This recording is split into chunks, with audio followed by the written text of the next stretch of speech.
Hi, this is Michael Tellinger and welcome to my little humble museum here in UBUNTU For, Mpumalanga, South Africa. And since most of you can't come to the museum, I'm going to give you a quick little tour of the museum and show you some of the amazing artifacts and tools that I've been collecting for the last 4 years and putting together what I believe is to be an absolutely amazing presentation of ancient civilizations and remains of what they've left behind.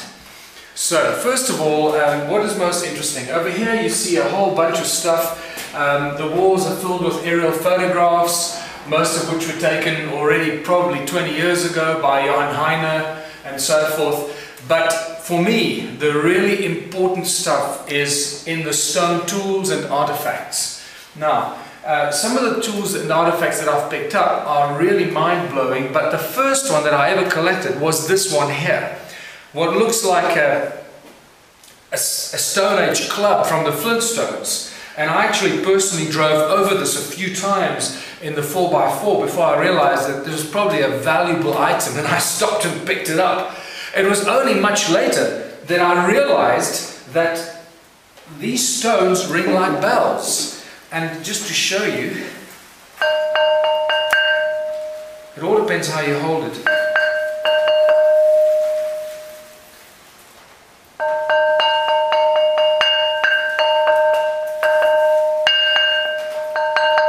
And it's heavy, that's all I can maintain. The important thing to notice is that these are not just ordinary stones. All the tools and stones that you see in here are made out of this particular stone. This is a fragment of the type of stone. It's known as Hornfels. It's named after a German geologist, Mr. Hornfels.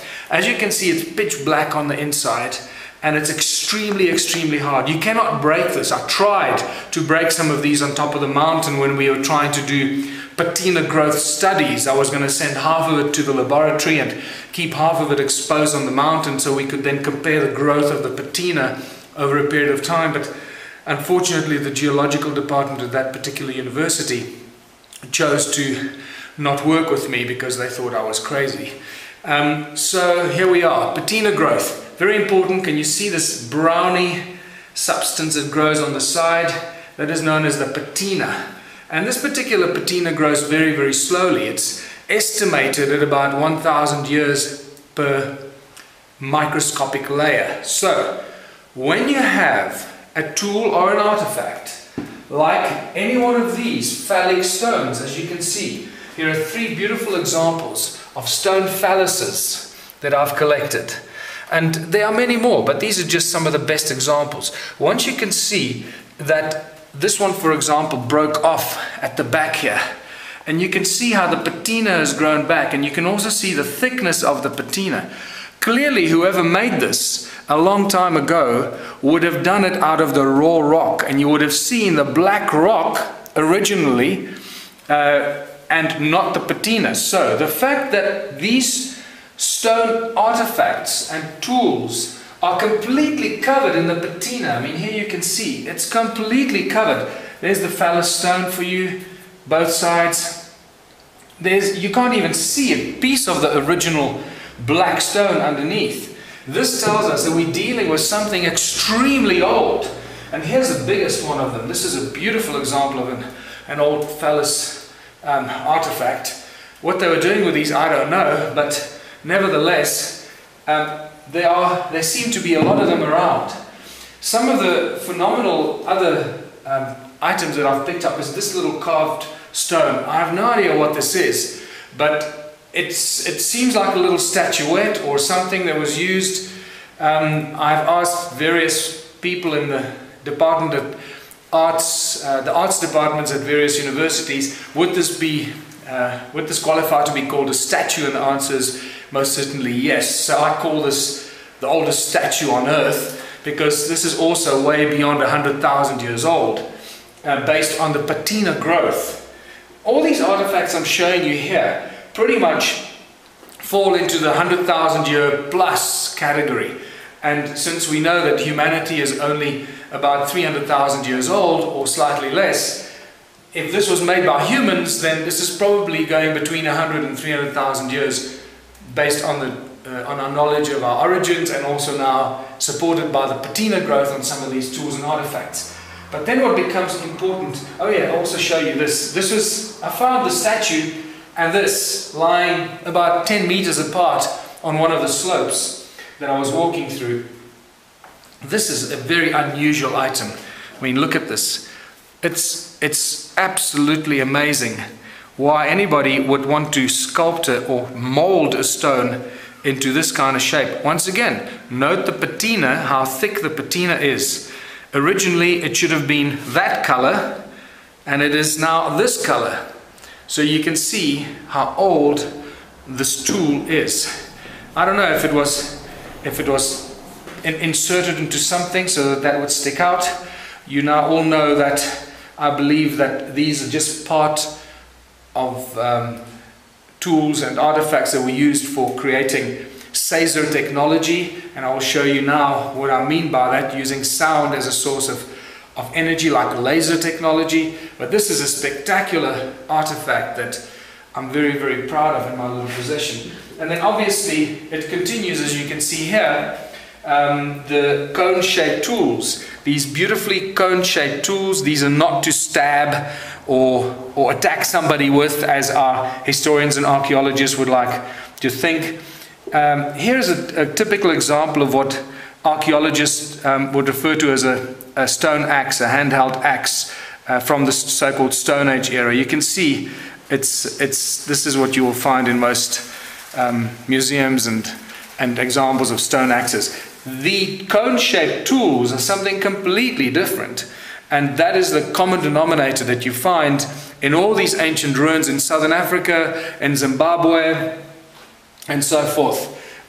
Those go hand in hand with what is referred to as the sacred stones. The sacred stones that are absolutely smooth on the inside. To make this is extremely, extremely hard.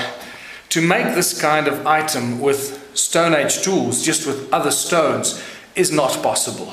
So whenever you hear people talk about these in South African circles, historic circles and archaeological circles, they're called weights for digging sticks. When people made these, so when they went into the field to dig for roots and food, they would put this around the stick for extra weight so they could dig more effectively. Now that is the most nonsensical thing that anybody was able to come up with. These advanced tools, technological tools, used in association with these. And this is really just a frequency converter, these sacred stones. You put one frequency in and another frequency comes out. It converts the frequency.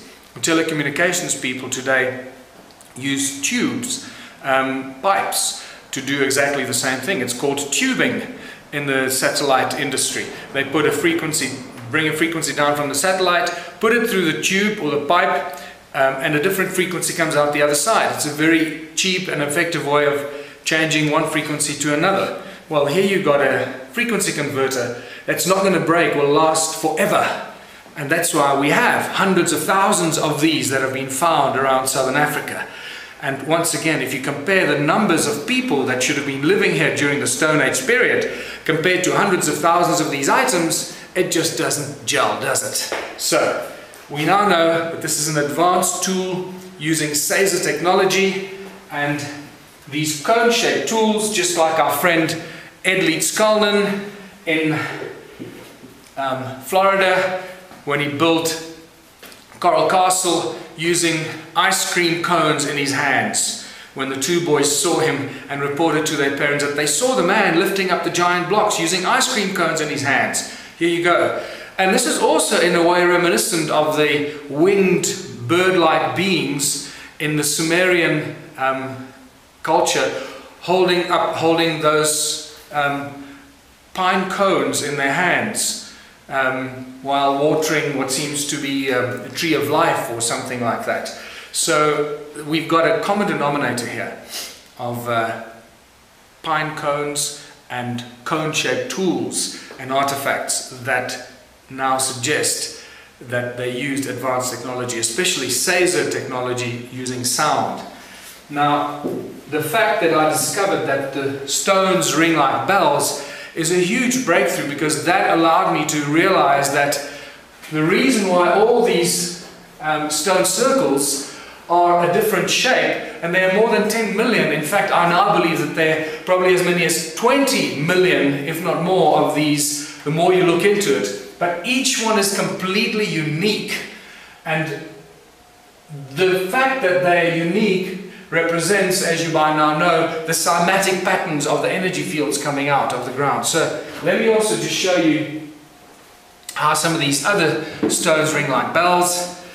This is what I call, and as you can see, we find many of these elongated stones. This one is full of patina. It's thick patina, so it's quite dull, but you can still hear the effect. And this is a beautiful one. This one actually rings at 2 different frequencies.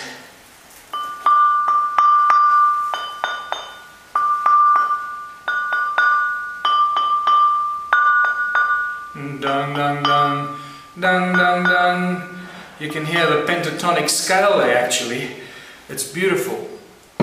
And then one of the really interesting mysteries are the birds of Southern Africa, starting with the Zimbabwe birds that closely resemble the birds on a pedestal up in Egypt that were the mascots of the gold miners in Egypt and the Near East. And here we have just a few examples of birds on a pedestal. Sometimes it's just a broad base that narrows down to the top, always somehow angled up, looking at the gods for protection. And this is just one of such examples, dozens of these that I've found, which I believe are the early prototypes of the mascots and the protectors of these very early gold miners.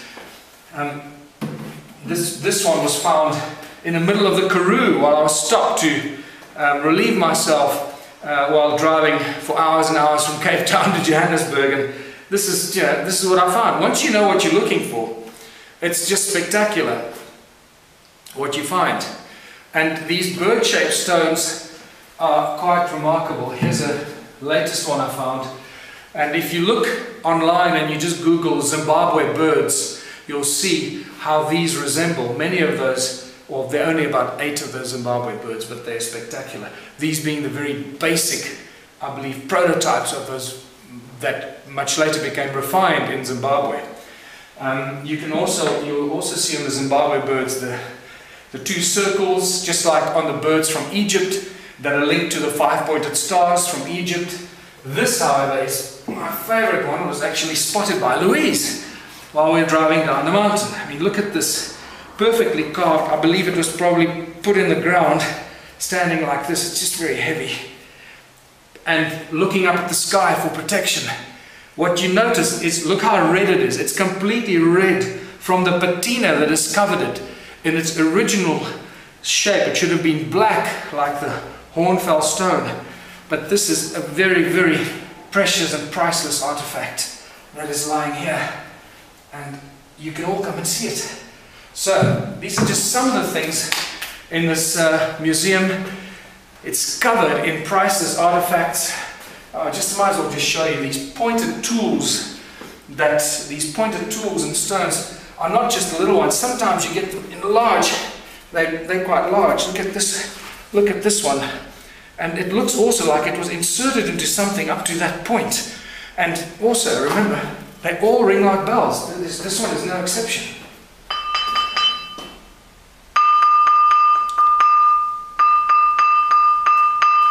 Alright, and on that note, that's a short little tour of my museum.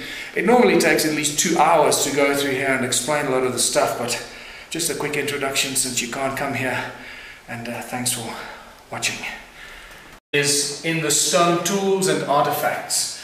Now, some of the tools and artifacts that I've picked up are really mind-blowing, but the first one that I ever collected was this one here. What looks like a Stone Age club from the Flintstones. Hi, this is Michael Tellinger and welcome to my little humble museum here in Waterval-Boven, Mpumalanga, South Africa. And since most of you can't come to the museum, I'm going to give you a quick little tour of the museum and show you, first of all, what is most interesting. Over here you see a whole bunch of stuff. The walls are filled with aerial photographs, most of which were taken already probably 20 years ago by Johann Heine and so forth. But for me, the really important stuff is some of the amazing artifacts and tools that I've been collecting for the last 4 years and putting together what I believe is to be an absolutely amazing presentation of ancient civilizations and remains of what they've left behind. And I actually personally drove over this a few times in the 4x4 before I realized that this was probably a valuable item, and I stopped and picked it up. It was only much later that I realized that these stones ring like bells. And just to show you,